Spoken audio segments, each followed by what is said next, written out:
कहानी का main character एक लड़की है। वो एक ऐसी लड़की है जो समंदर से बहुत इतना प्यार करती है कि वो अपनी सारी जिंदगी समंदर में रहकर यानी सेलिंग करके गुजारना चाहती। उसका नाम था टैमी ऑल्टर, जिसे टैमी भी कहते, और उसका ताल्लुक कैलिफोर्निया से था। वो अपनी जिंदगी को सेलिंग करते हुए एक बेहतर तरीके से और एक खुशगवार तरीके से गुजारना चाहती। टैमी ने अपनी स्टडी ग्रेजुएशन तक कंप्लीट करने के बाद सेलिंग ज्वाइन कर और अपना सफर वो कश्ती के जरिए तय करते हुए ताहिती आ गई, जो कि एक खास जगह का नाम था। ताहिती एक ऐसी जगह का नाम था जो कि एक बहुत खूबसूरत आइलैंड था। उसकी मुलाकात एक लड़के से होती है जिसका नाम रिचर्ड था। वो भी काफी अरसे से ताहिती में ही रह रहा था। वो बिल्कुल टैमी की तरह था, यानी वो भी समंदर से प्यार करता था और वो अपनी सारी जिंदगी ताहिती में गुजारना चाहता। उसके पास अपनी जाती बोट जो वो सेलिंग में इस्तेमाल करता था। वो दोनों एक दूसरे को समझने लगते हैं और एक दूसरे को पसंद करते हैं। रिचर्ड ने बहुत सारी कश्तियाँ अपने हाथों से बनाई था। टैमी ये सब देखकर काफी मुतासिर होती है और वो उससे सारी बातें पूछती है जब वो समंदर में होता है। रिचर्ड यहाँ पर बहुत पुराना था, मतलब वो काफी अरसे से यहाँ पर रिहाइश पसीर था। टैमी को वो जगह बहुत पसंद आती है और वो सारी जगह को देखना चाहती है। रिचर्ड टैमी को समझाता है कि जैसा उसको नजर आ रहा है वैसा कुछ भी नहीं है। वो जैसा सोच रही है वैसा कुछ नहीं होता, मतलब जितना अच्छा उसको नजर आ रहा होता है हकीकत वो नहीं होती। वो उसको बताता है कि यहाँ पर कुछ इतना खास नहीं होता। रात को बहुत सर्दी हो जाती है और दिन में सूरज की तपिश स्किन को काफी नुकसान पहुँचाती है। और समंदर एक ऐसी जगह है जहाँ पर इंसान को नींद नहीं आती। वो कॉन्टिन्यूसली जागता रहता है और उसको इसके साथ भूख भी बहुत ज्यादा लगती है। और अगर अकेला शख्स समंदर में रह जाए तो उसको ह्यूसिनेशन महसूस होने लगता है, मतलब जो कुछ होता नहीं वो इंसान को नजर आता है। रिचर्ड ये सब कुछ इसलिए बता रहा था क्योंकि वो अब इसका तजुर्बा हासिल कर चुका था। इन सब बातों से दो चार हो चुका था, मतलब वो इन सब को झेल चुका था। वो बताता है कि यहाँ पे सबसे खूबसूरत चीज जो मुझे नजर आई है वो शाम को सूरज का डूबना होता है। कि जब शाम को सूरज डूब रहा होता है तो वो मंजर देखने के काबिल होता है, बहुत खूबसूरत होता है। वो कहता है ये ऐसे जज्बात और फीलिंग्स है जो इंसान अपनी जुबान से बयान नहीं कर सकता। फिर हम देखते हैं कि उन्हें एक दूसरे से मोहब्बत होती है और 6 माह तक वो दोनों एक दूसरे के साथ एक ही बोट में रहते। उनकी जिंदगी के दिन ऐसे ही गुजर रहे होते। फिर हम देखते हैं कि कुछ अरसे बाद रिचर्ड के कुछ पुराने दोस्त जिसका नाम पीटर और उसकी वाइफ क्रिस्टी उससे मिलते हैं। वो लोग भी कैलिफोर्निया से यहाँ पर आए। उनकी अपनी जाती बोट थी जो कि बहुत खूबसूरत थी। उन लोगों को यहाँ से इमरजेंसी जाना होता। वो रिचर्ड को कहते हैं कि हम तो यहाँ से जा रहे हैं, क्या तुम हमारी बोट को कैलिफोर्निया तक ले जा सकते हो? उसके बदले में उसको हम पे भी करेंगे। रिचर्ड को ये डील अच्छी लगती है और वो इसके लिए मान भी जाता है क्योंकि जाहिर है उसको इसमें प्रॉफिट नजर आ रहा होता है कि इसके बदले में उसको ढेर सारा पैसा मिलता है। रिचर्ड और टैमी दोनों पीटर की बोट को देखते हैं। उन्हें काफी पसंद आती है और वो इस डील को एक्सेप्ट करके उनकी बोट काफी खूबसूरत। वो अपना सारा जरूरी सामान खरीद कर अपने जाने की तैयारी करते और देखते हैं हमें अपनी मंजिल हमें किस आइलैंड पर रुकना है। ये सब सोचने और अपना फैसला करने के बाद वो अपना सफर शुरू करते हैं और उनका ये सफर तकरीबन 4000 मील का होता है। 4000 मील एक बहुत बड़ा फासला, इसलिए उनको इसमें काफी दिन लगते थे। रिचर्ड अपनी जिंदगी का सबसे बड़ा फैसला करता है। वो टैमी से शादी करने का फैसला और उसको शादी के लिए प्रपोज करता है। टैमी भी उससे मोहब्बत करती है, इसलिए वो उसका फैसला कबूल करती है और दोनों बहुत खुश होते हैं। लेकिन फिर उनकी किस्मत पलट जाती है। वो समंदर में तूफान को महसूस करते हैं और फिर देखते हैं कि एक परिंदा तेजी से हवा के साथ उड़ता हुआ आया है और उनकी बोट पर गिर गया। उन्हें कुछ समझ नहीं आया कि ये परिंदा कहाँ से आया, क्योंकि आसपास उन्हें कोई किनारा भी नजर नहीं आया। जाहिर है वो हवा के साथ उड़कर इतनी दूर आ गया होगा। इसके बाद उन्हें रेडियो पर फौरन अलर्ट किया जाता है कि एक बहुत बड़ा समुद्री तूफान आने वाला है। ये सुनने के बाद रिचर्ड ये डिसाइड करता है कि जिस तरफ से तूफान आ रहा है हम उसकी ऑपोजिट साइड से अपना रास्ता तय करें। लेकिन टैमी उसको बताती है कि जिस तरह वो समंदर से वो परिंदा उड़कर आया है इसी तरह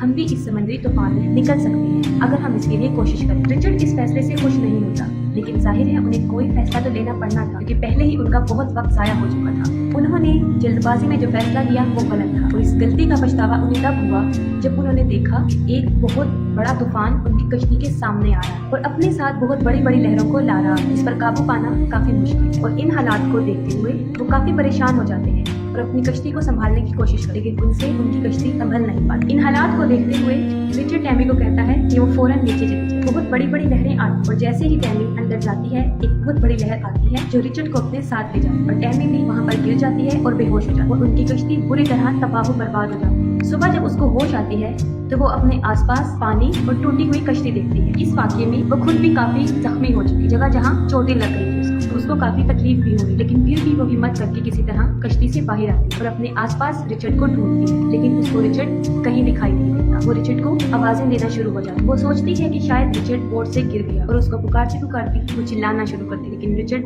नहीं आता। रेडियो से अपनी आवाज भेजने की कोशिश करती, लेकिन इस झटके की वजह से सब कुछ तबाह बर्बाद हो गया होता है। फिर इलेक्ट्रॉनिक चीजों में पानी चला गया होता है उनकी कश्ती अब बिल्कुल बेकार हो चुकी। वो अब किसी काम की नहीं रही और वो अब यहाँ समंदर में ही पड़ी, क्योंकि बोट को आगे बढ़ने में जो पर्दा मदद करता है वो बुरी तरह बर्बाद हो चुका होता है। उस पर्दे के बगैर भी कश्ती आगे मूव नहीं कर सकती। वो बहुत सैड होती है क्योंकि रिचर्ड को वो खो चुकी है। वो अपने से कुछ फासले पर एक छोटी बोट देखती है, वो बोट जो उनकी बोट पर पड़ी होती है, और साथ में उसको ये भी महसूस होता है कि उस बोट के साथ शायद रिचर्ड भी है। वो छोटी बोट उनकी कश्ती से काफी दूर होती। अगर वो अपनी बोट छोड़ के जाती तो वो उनसे दूर निकल जाती, इसलिए उसको अकेले छोड़ना अक्लमंदी नहीं। वो सोचती है कि अब उसे क्या करना चाहिए। वो इर्द गिर्द देखती है, उसको एक बहुत बड़ा पर्दा नजर आता है जो बिल्कुल उसी पर्दे की तरह होता है जो कश्ती को आगे बढ़ने में मदद है। उसको लगाने की काफी कोशिश करती, क्योंकि वो काफी मुश्किल काम था और उसमें एक इंसान से वो लग नहीं सकता, उसके लिए ज्यादा लोगों की जरूरत पड़ती। लेकिन टैमी फिर भी हिम्मत नहीं हारी और मुसलसल उसको लगाने की कोशिश करती और आखिर वो कामयाब हो जाती है। उस पर्दे को हवा में लहराती। उसके बाद वो कश्ती को उस छोटी कश्ती की तरफ लेकर जाना शुरू कर देती। जैसे ही उसकी बोट उस छोटी कश्ती की तरफ जाती है, वो फौरन रस्सी उठाती है, खुद को उस रस्सी से बांधती है और समंदर में कूद जाती है और फिर वो छोटी बोट की तरफ पहुंच जाती है। वो देखती है कि वहाँ पर रिचर्ड है जो बहुत जख्मी हालत और बहुत मुश्किल से उसकी जान बच गई, क्योंकि जितना वो जख्मी हो चुका था उसका बचना नामुमकिन था। टैमी उस रस्सी के सहारे दोबारा कश्ती में आती है और रिचर्ड को भी साथ ले आती है। वो उसको बोट में लिटाती है और वो देखती है कि उसकी टांग पे काफी गहरा जख्म है, लेकिन इससे भी ज्यादा खतरनाक बात ये थी कि उसकी सारी पसलियां टूट चुकी, लेकिन फिर भी उसकी जान बच जाती और टैमी को हौसला मिल जाता है कि अब वो अकेली नहीं, अब उसके साथ रिचर्ड भी वहाँ मौजूद। वो काफी पुरुम्मीद होती है। वो जख्मी पाँव पे पट्टी करती है और उसके बाद वो सोचती है कि यहाँ से कैसे निकला जाए। उसके बाद हम देखते हैं कि वो पाइप के जरिए बोट में पानी को बाहर निकालती और जहाँ से कश्ती टूट चुकी है वहाँ पर टेप के जरिए जोड़ती है। इसके बाद वो यहाँ से निकलने का रास्ता ढूंढती, वो नक्शे को पढ़ने की कोशिश करती है। ये चीज उसके लिए काफी मुश्किल है, लेकिन वो फिर भी उसको पढ़ती रहती है। इसके दौरान उसे पता चलता है कि वो तकरीबन 25 दिन में सैंटियागो पहुँच सकती है अगर उनकी कश्ती तबाह ना हो। लेकिन वहाँ पे हवाएं और लहरें बहुत तेज थी जो उनको आइलैंड यानी उनकी मंजिल से और दूर लेकर जा रही, जिससे उनको साफ नजर आ रहा था कि दिनों तो क्या, वो तो महीनों में भी अपनी मंजिल की तरफ नहीं रचा। कोई भी उनकी मदद को नहीं आया तो वो सारी जिंदगी के लिए यहाँ फंस सकते हैं और यहाँ से उनका निकलना नामुमकिन हो सकता, क्योंकि जापान तक उन्हें कोई आइलैंड दूर दूर तक नजर नहीं आ रहा था। अपनी कश्ती में मौजूद जितना भी खाना होता है टैमी उन सबको इकट्ठा करती, क्योंकि यकीनन वो उनके पास बहुत थोड़ा रह गया होता है। ज्यादा से ज्यादा 14 या 15 दिन का खाना मौजूद था। यहाँ पर जो उन्हें सबसे ज्यादा मसला पेश आ रहा था वो पानी का था। उनके पास पीने का पानी नहीं था, क्योंकि शायद लहरों के टकराने से उनका वाटर प्रेशर टूट चुका था और पानी आना बंद हो गया था।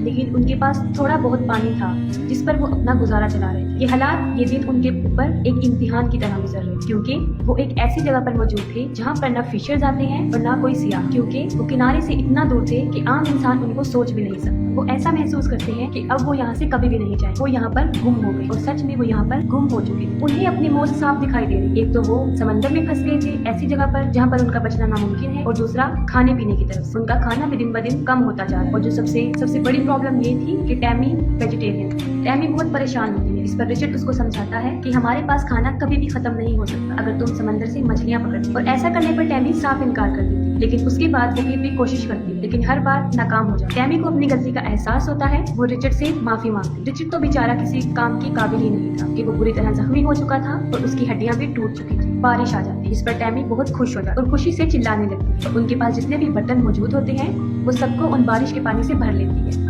लेकिन उनकी जिंदा बचने के लिए ये चीज काफी नहीं थी। उनको खाने के लिए भी चीजें चाहिए थी। दिन ब दिन उनकी हालत खराब से खराब तर होती जा रही। वो दोनों लेटे होते हैं। टैमी को दूर एक बोट नजर आता है, एक बहुत बड़ा बोट। वो फौरन फायर करती है। वो फायर से उनको बुलाने की कोशिश करती है, लेकिन वो लोग बगैर उनको लिए वहाँ से चले जाते। वो सोचते हैं कि यहाँ पर कश्ती हो ही नहीं सकती। उन्हें वहाँ रहते रहते तकरीबन 20 दिन गुजर चुके और उनकी हालत बदतर से बदतर होती जा रही। और टैमी उसी चीज का शिकार हो रही जो आपको मूवी शुरू होने के स्टार्ट में बताया था, यानी हेलुसिनेशन, धोखा, फरेबनेस। टैमी अपने अंदर अजीबोगरीब तब्दीलियां महसूस कर रही। वो महसूस कर रही थी कि वो पागल होती जा रही और उसको अब यकीन हो गया था कि अब वो यहाँ से बचकर नहीं निकली और यहीं पर उनकी मौत हो जाएगी। उनके पास वाइन्स की कुछ बॉटल्स थी जिस पर वो अपना गुजारा चला रहे थे और अपने पेट को भर रहे थे। टैमी काफी मेहनत करती और रिचर्ड को बचाने के लिए वो काफी स्ट्रगल करती। उस कश्ती में रहते रहते उनको तकरीबन 40 दिन बीत जाते। टैमी बहुत इल्यूसिनेट करने लगी, क्योंकि आपको हमने बताया था कि उसको रिचर्ड ने भी ये बात बताई थी कि कोई शख्स अगर समंदर में ज्यादा अरसे के लिए रहता है तो उसके साथ ऐसा होने लगता है। उसको हर चीज धोखा फरेब नजर आने लगता है। और इन सब हालात से टैमी भी गुजर रही। वो ये बात, क्योंकि रिचर्ड तो कब से मर गया था जब उनकी कश्ती डूबी थी, ये सब उसको इल्यूसिनेशंस की वजह से हो रहा था, क्योंकि वो काफी शॉक थी और काफी स्ट्रेस की वजह से उसके साथ ये सब हो रहा था, क्योंकि वो इस सदमे से बाहर ही नहीं आ रही थी कि वो रिचर्ड को खो चुकी है। और उसकी ये यूनिट इतनी पावरफुल थी कि अब तक वो रिचर्ड को महसूस कर रही थी वो सब इसी की वजह से था।